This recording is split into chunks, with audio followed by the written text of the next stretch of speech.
Hi friends, welcome to ఎస్కేవైఎస్.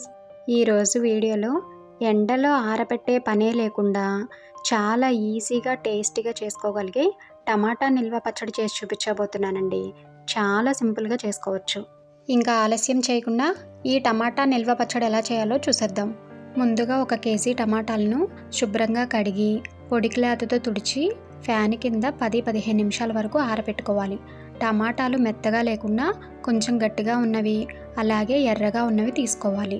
టమాటాలు ఆరిపోయిన తర్వాత ఒక్కొక్క టమాటాని 4 ముక్కలుగా కట్ చేసుకుని తీసుకోవాలి. అలా కట్ చేసుకున్న టమాటా ముక్కల్ని పక్కన పెట్టుకుని స్టవ్ మీద ఒక గిన్నెని కానీ ప్యాన్ కానీ పెట్టుకుని 1 స్పూన్ మెంతులు, 2 స్పూన్ల ఆవాలు, 1 స్పూన్ జీలకర్ర వేసుకుని స్టవ్ని లో ఫ్లేమ్లో పెట్టుకుని కలుపుకుంటూ ఆవాలు చిటపటలాడి మెంతులు ఎర్రగా వేగేంత వరకు వేయించుకోవాలి.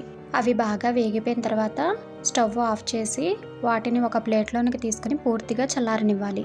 తర్వాత స్టవ్ మీద కళాయిని పెట్టుకుని కట్ చేసుకున్న టమాటా ముక్కలను వేసుకోవాలి.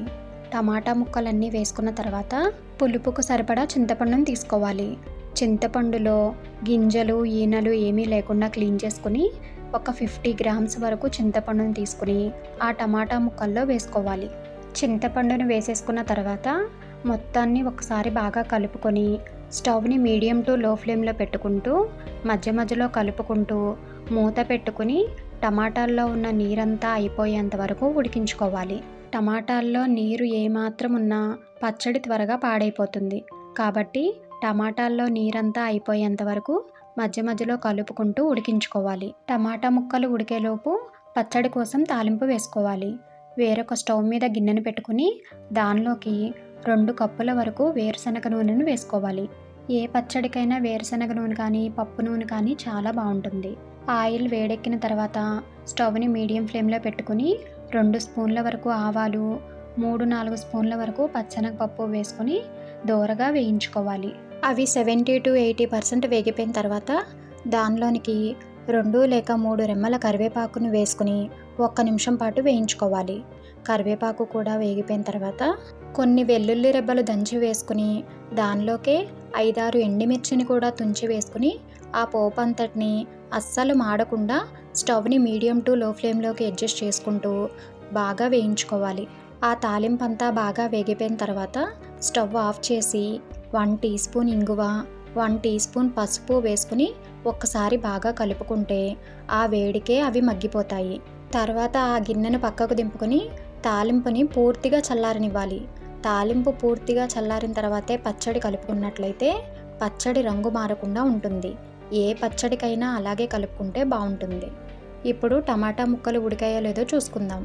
టమాటా ముక్కలు ఇక్కడ చూపిస్తున్నట్లుగా వాటర్ ఏమీ లేకుండా బాగా దగ్గరికి ఉడికిపోయినట్లయితే సరిపోతుంది. ఇలా ఉడికిపోయిన తర్వాత స్టవ్ ఆఫ్ చేసుకుని ఆ గిన్నెను పక్కకు దింపుకొని పూర్తిగా చల్లారనివ్వాలి. ఇప్పుడు చిన్న మిక్సీ గిన్నెలోనికి వేయించుకున్న మెంతులు, ఆవాలు, జీలకర్ర వేసుకుని చాలా మెత్తగా పొడి చేసుకోవాలి. ఎంత మెత్తగా వీలైతే అంత మెత్తగా పొడి చేసుకుని తీసుకోవాలి. ఇప్పుడు దానిలోనికి సరిపడా కల్లుప్పును వేసుకుంటున్నాను. ఇది సుమారుగా 50 గ్రామ్స్ వరకు ఉంటుంది. కల్లుప్పును కూడా వేసుకుని మెత్తగా పొడి చేసుకుని తీసుకోవాలి.